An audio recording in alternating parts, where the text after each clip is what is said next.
This episode of Hunting Hot Seat is brought to you by Traditions. Feel the difference, see the performance. Don in Louisiana has this week's question, and he writes, where's the next world record whitetail going to come from, both typical and non-typical? And he says, be specific. Where is the next world record, typical and non-typical, going to come from? And they want us to pick a state.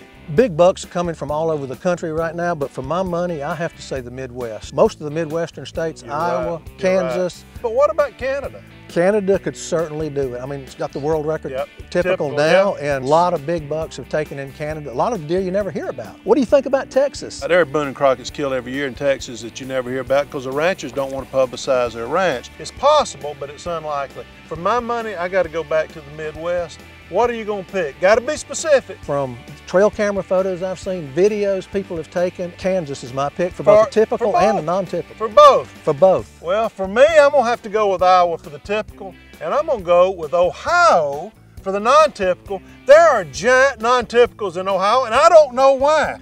To continue this conversation with Duncan, join us on Tecomate.com. Don, I'd have to agree with our experts. I think either Kansas or Iowa for the typical, and for some reason, Ohio always grows giant non-typical deer. But if I knew specifically where that deer was coming from, that's where this little hind end would be sitting this fall. Thanks for your letter. This episode of Hunting Hot Seat is brought to you by Traditions. Feel the difference, see the performance.